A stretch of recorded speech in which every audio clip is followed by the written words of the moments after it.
நமக. அஸ்ட்ரோவிஷம் சேனலில் பயணிக்கும் அனைத்து நல் உள்ளங்களுக்கும் அடியேனின் வணக்கம். நம்ம அஸ்ட்ரோ சீரியஸில் இன்றைக்கி லக்னம் முதல் 12 இடத்துல கிரகங்கள் இருந்தால் என்ன பலனை கொடுக்குதுங்கிறத பார்க்குறோம். புதன் புத்திகாரகன் அப்படின்னு சொல்லக்கூடிய புதன்.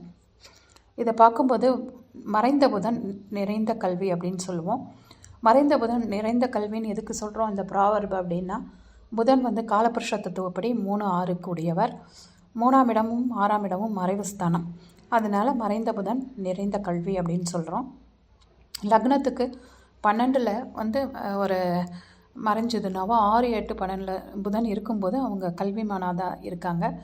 அடுத்தது பார்த்திங்கன்னா, புதன் வக்ரமான குழந்தைங்களும் ஓரளவு நல்ல படிப்பு ஞானம் அறிவு உள்ள பசங்களாக தான் இருக்காங்க. புதன் சூரியனோட சேரும்போது புத ஆதித்ய யோகம் அப்படிங்கிற யோகத்தை கொடுக்குது. அப்போ சூரியனோட எந்த இடத்துல இருந்தாலும் இந்த யோகம் செயல்படுதான்னா இல்லை.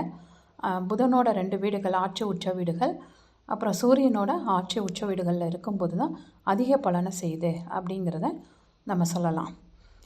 லக்னத்துக்குள்ள இப்போ லக்னத்தில் சூரியன் கூட புதன் இருக்கிறதுங்கிறது ஒரு நல்ல விஷயந்தான். ஆனால் மேஷ லக்னம் அப்படின்னும்போது லக்னத்தில் புதன் வரும்போது 6ஆம் அதிபதி புதன் அப்படிங்கும்போது ஏதோ ஒரு பாதிப்பை கொடுக்குது, ஒரு உடல் பாதிப்பை கொடுக்குது அப்படிங்கிறத சொல்லலாம். ஆனால் இவங்க என்ன பண்ணலான்னா, அந்த ஹாஸ்பிட்டல்ஸ் அந்த மாதிரி இடத்துல வேலைக்கு போயிட்டாங்கன்னா அதுவே யோகமாக செயல்படுறது. அது சம்மந்த கல்விகள் படிக்கும்போது அதுவே யோகமாக இருக்குது அப்படிங்கிறது சொல்லலாம். ஆயுள் விருத்தியை கொடுத்துருந்தோம். கலை ஞானம் நல்லா இருக்குது. அறிவு சிந்தனை அதெல்லாம் நிறையா இருக்கும். சாஸ்திர அறிவு அதெல்லாம் லக்னத்தில் இருக்கிற புதன் நிறையவே கொடுக்குறாரு அப்படிங்கிறத நம்ம எடுத்து சொல்லலாம்.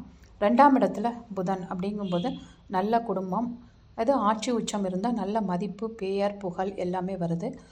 2ஆம் இடத்துல புதன் கெட்டு போய் இருந்தால் அந்த குழந்தைங்களுக்கு பேச்சு திறனில் கொஞ்சம் பாதிப்பு வருது அப்படிங்கிறதையும் நம்ம பார்த்து பலன் சொல்லணும். லக்னத்துக்கு 3ஆம் இடத்துல புதன் அப்படின்னா ரொம்ப பிரியமானவங்களாக இருப்பாங்க. சகோதர சகோதரிகள் உறவு எல்லாமே நல்லா இருக்கும்.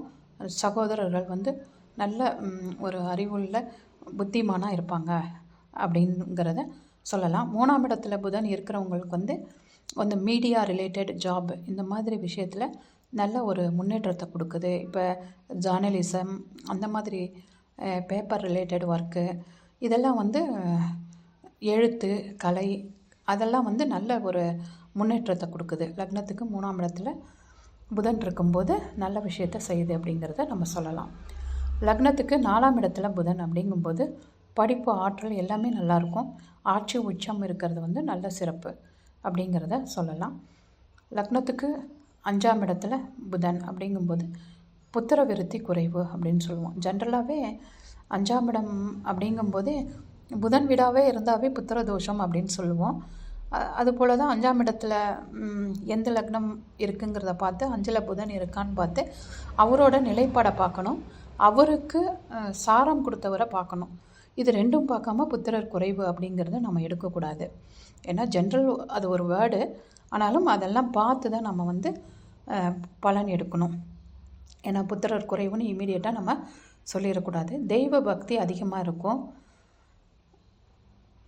என்ன அப்படின்னா மிதுனம் கன்னி மகரம் கும்பம் இந்த லக்னக்காரங்களுக்கு 5ஆம் வீடு ரொம்ப பார்த்து பலன் எடுத்து குழந்தைங்க இருக்கா இல்லையாங்கிறத பார்த்து சொல்லணும் அப்படிங்கிறது தான் இதனோட இது. இப்போ சாரநாதன் எங்கே இருக்கார் என்ன நுணுக்கமான ஒரு பலன்களை எடுக்கணும்.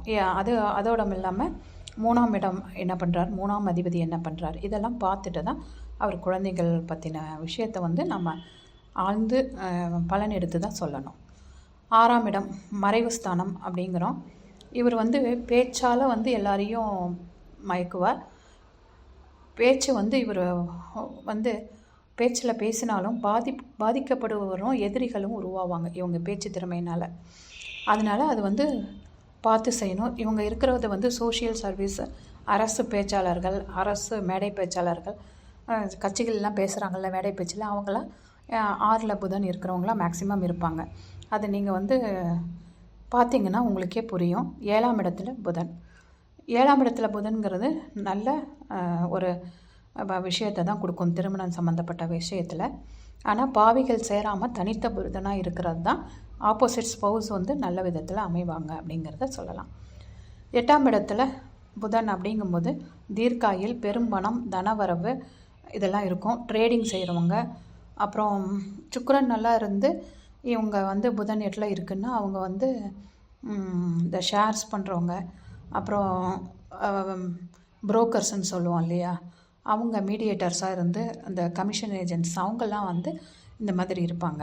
அதை நீங்கள் பார்த்து எடுக்கும்போது ஒரு அது நல்லதா தீயதா அப்படிங்கிறத, அதுலேருந்து வருமானம் வருமா வராதா அப்படிங்கிறத பார்க்குறதுக்கு அவர் உட்காந்த சாரநாதன் அவர் இருக்கிற நிலைப்பாடை பார்த்து நீங்கள் பலன் எடுக்கணும். லக்னத்துக்கு 9ஆம் இடத்துல புதன் அப்படிங்கும்போது அன்பானவர், தந்தை ஸ்தானம் 9ங்கிறது சிறந்த வித்வானாக இருப்பார். மிகுந்த புகழ், கல்வி, ஞானம், அறிவு எல்லாமே இருக்கும். ஒரு சுபம் அப்படிங்கிறத நம்ம சொல்லலாம்.